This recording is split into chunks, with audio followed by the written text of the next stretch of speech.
Jadi hari ini saya teringat dengan kata-kata atau istilah terminologi sistem gitu. Kita kan sering dengar kata-kata sistem by design gitu.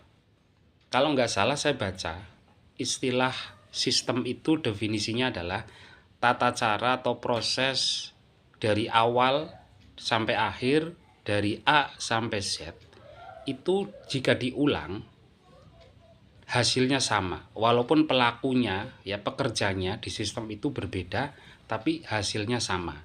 Kalau dalam bahasa agama itu ya sunatullah, hukum sebab akibat atau hukum kausalitas. Jika kita melakukan ini, hasilnya akan seperti ini ya. Jadi Tuhan itu punya sunatullah ya.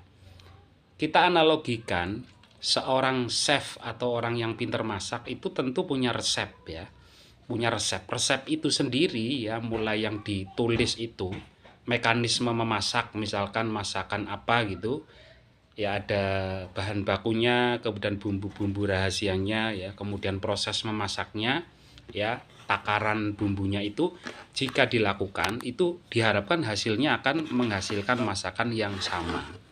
Itulah namanya sistem atau mekanisme begitu ya teman-teman. Bentar ya. Nah, dalam bernegara ya, negara kita ini juga punya sistem ya. Kita menganut sistem demokrasi yang katanya pemerintah kekuasaan itu ada di tangan rakyat.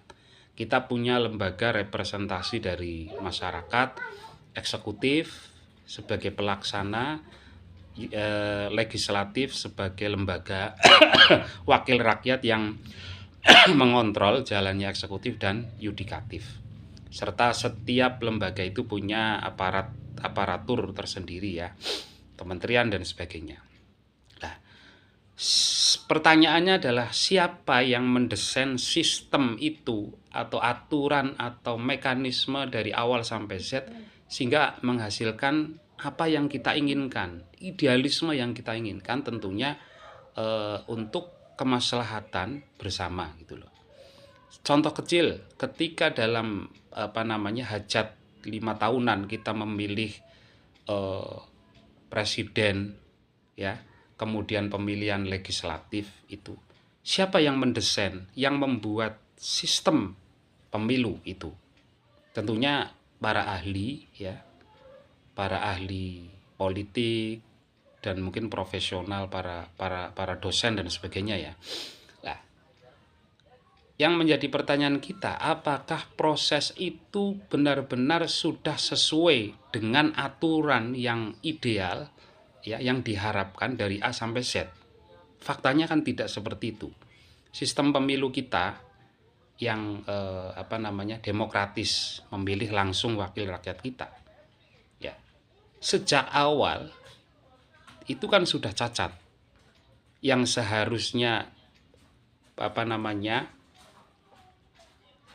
sebagai rakyat ingin memilih wakil-wakil kita, seharusnya kan kita memilih wakil yang sudah kita percaya punya integritas, punya empati, dan punya kepedulian untuk menyuarakan dan memperjuangkan yang terwakili, yaitu rakyat ketika mereka menjabat.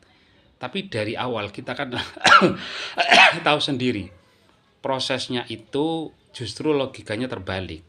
Seharusnya kita kan sebagai rakyat itu membiayai ya kan, membiayai wakil kita yang kita anggap mampu di sana. Tapi ini menjadi terbalik. Justru wakil-wakil calon wakil rakyat ini yang kemudian mendekati rakyat, mengiming-imingi, ayolah pilih aku gitu loh. Saya akan berjanji, punya janji-janji seperti ini gitu. Kemudian yang lebih lucunya lagi, kemudian mereka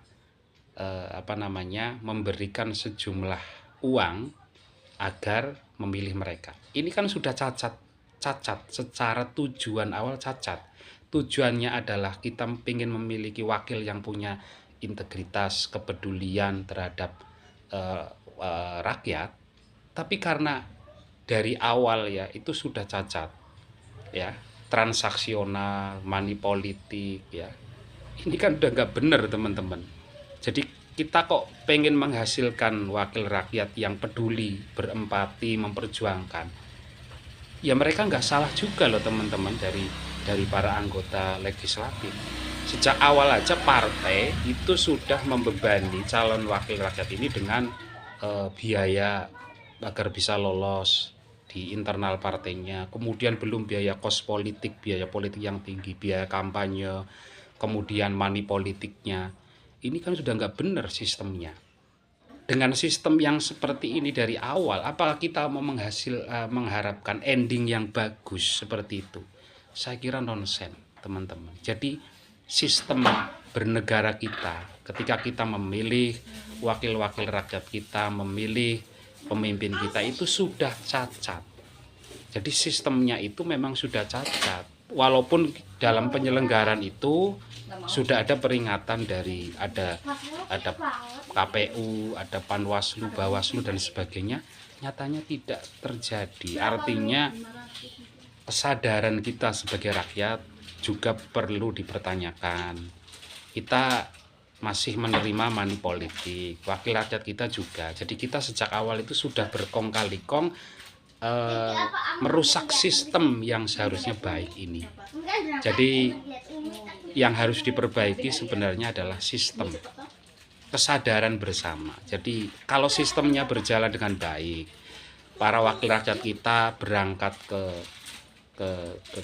gedung dewan itu dengan biaya yang sedikit, tidak ada biaya konstituen yang membebani. Saya kira mereka juga tidak akan tersandera dan terbebani dengan tetek bengeknya seperti itu.